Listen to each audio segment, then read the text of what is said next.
The cover page of One Piece chapter 1141, titled Older Women, features the same thing as the previous one, but from a different angle. We are really dragging our feet with this Yamato cover story. Nami was in the middle of throwing a tantrum. Unfortunately for her, they didn't find anything valuable in the old castle. She cared way more about treasure than any of this Loki business. Road urged her not to say that sort of stuff out loud, especially since they'd be bringing the 2 wounded guards with them. Road told them to ignore her and focus on resting, but Nami was way too frustrated to be quiet. Meanwhile, Frankie was still on his tour of the treasure tree. He was blown away by the grandeur of it all.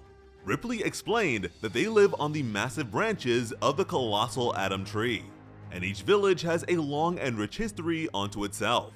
They pointed to a branch that once held Haugen Village, which is derived from an Old Norse word for tiny hill. The branch had gotten dry and old over the years, so when lightning struck and fire spread, they had to cut it off to protect the other settlements. Frankie could only imagine how hard that decision must have been to make. Not even the ancient atom trees are immune to the passage of time. According to Ripley, fire and lightning is Elbaf's biggest weakness. And that is a very foreboding mention, since the Holy Knights are set to cause some trouble. If St. Killingham really does have the mythical giraffe fruit, model Kirin, then he's bound to have the power of lightning too. There's also the fact that fire and lightning are 2 powers that Luffy has wielded in the past. Over at the feast, a drunk Usopp happily greeted Nami. He mentioned how he hasn't seen Luffy or Zoro for a while too. She told him that they're probably just exploring, and he liked their thinking. Usopp introduced Elder Jarul to the navigator of their crew. When the old man complimented her appearance, Usopp asked if she's his type or something. The geezer laughed, but was dead serious when he said that he's actually into older women. And he seriously almost died when Usopp slapped the sword his helmet saved him from. The drunk sniper was laughing, since there's no way the Elder will find a woman older than a fossil like himself. And I have a feeling that Oda's been waiting longer to tell this joke than any of the recent lore drops. Dory grabbed Usopp and yelled at him not to hit the Elder's sword. Usopp ignored him and proposed that they try pulling the sword out like Excalibur. But Brogy was pretty sure that the blood loss would kill him. Brook was playing a tune with his head below his belt, pointing out how drunk Usopp is. But he clearly wasn't far behind. Nami understood his enthusiasm. After all, making it to Elbaf has been a dream of his for so long. Jinbei could tell just by looking at the guy. At the same time, Sanji felt that something was off, and began looking around. But he was worried about Gerd, and didn't spare Luffy or Zoro a single thought. Gerd was treating the castle guards. They had bone fractures, and had clearly been stabbed. The guards were hardly pushovers. Gerd demanded to know what happened, and what Road is up to this time. Road told her that he was just doing research that would improve his block castle. Then he noticed the front door had been cut down, and saw the guards. Gerd saw that he was sweating during his explanation, and sternly asked if he's heating up. To himself, Road admitted that it's because she's staring at him. When she decided to ask the guards, Road insisted that she let them rest. So instead, she planned on telling Elder Jarul. Road argued that that would just ruin the party for him, that she should wait until she has all the facts before being a party pooper. Gerd was definitely frustrated when she looked at him. Road realized that he might get in trouble by association if the truth about Loki's release gets out.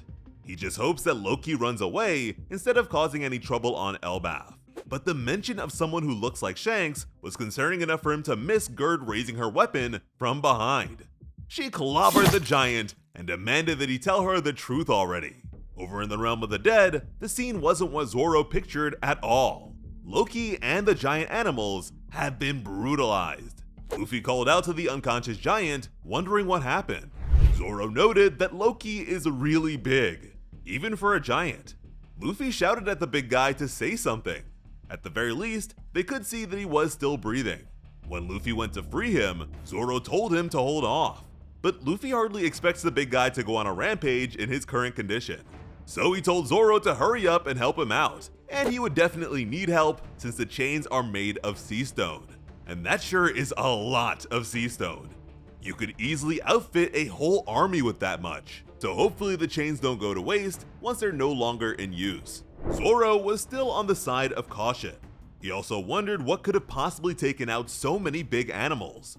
Luffy shouted at his first mate, insisting that they help Loki before he dies. But Zoro shouted back that they don't owe the prince anything. He has a terrible reputation and is as big as oars, so a bit of caution makes sense. If they free him, even a country like Elbaf might suffer. Zoro told Luffy to hold on while he scaled the giant. He proceeded to kick Loki right above the belt. Luffy couldn't believe it. The jolt of pain woke Loki up. His outcry filled the giant forest. Zoro did this to confirm that Loki's wounds are in fact real and not a trick. The disastrous prince could only growl his anger. Then he fell unconscious yet again, with Luffy assuming that he died. And according to Zoro, if he's dead, that was just his fate.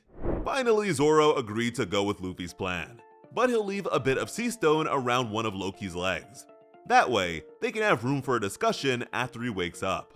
Luffy was overjoyed and decided to go get Chopper to fix Loki up. But Zoro, the navigation expert, concluded that the library is too far away. Instead, they'll try grabbing a doctor who's partying in the village.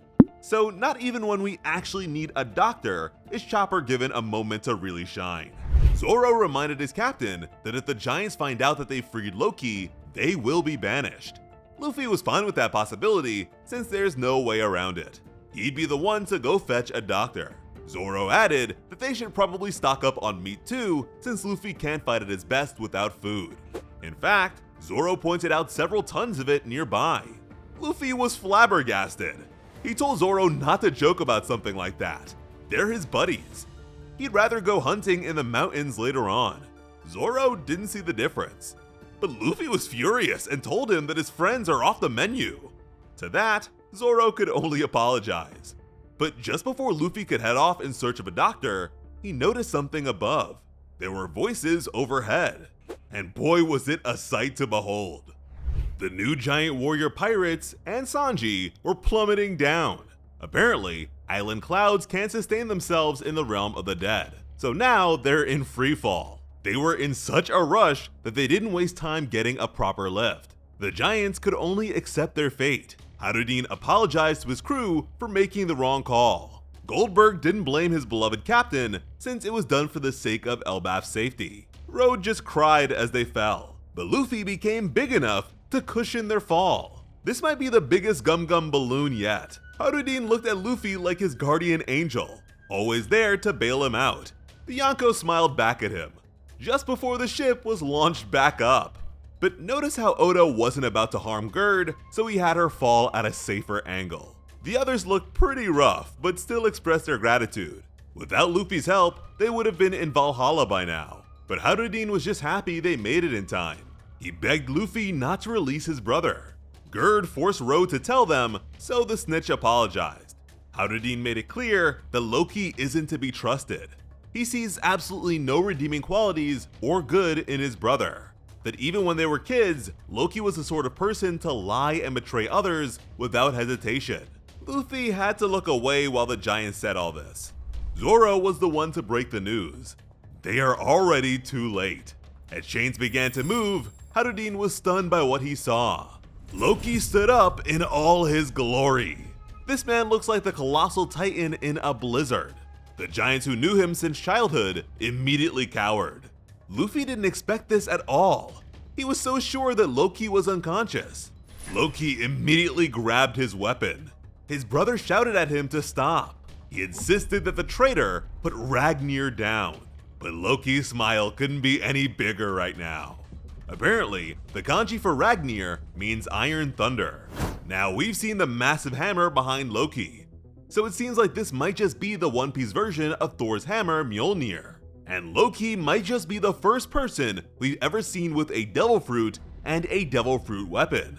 And like Ripley mentioned earlier, lightning is one of Elbaf's greatest weaknesses.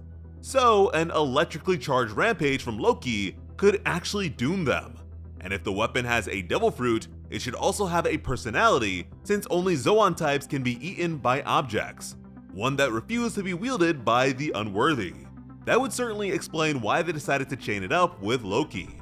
Getting a mythical devil fruit user with lightning and another one with thunder in the same arc is unreal. The Holy Knights did try to scout Loki, so unbound, I wonder how his strength compares to any one of them. He's been generating hype purely off of his bad reputation, so I am excited to see him in action. If this man has a mythical devil fruit and a mythical devil fruit weapon, you might as well just throw in Conqueror's Haki while you're at it. Loki is looking to be pretty overpowered right about now, so if he does eventually end up with the Straw Hats, I just feel bad for Sanji because his ranking is going to be even lower. In the comments, let us know if you think Prince Loki is another late stage addition like Yamato that comes with all the bells and whistles, so the crew can reasonably handle these new powerhouses. After all, we still have crewmates without Haki. As always, I'm Slice of Otaku. Thank you all so much for watching and have an awesome day. I love you.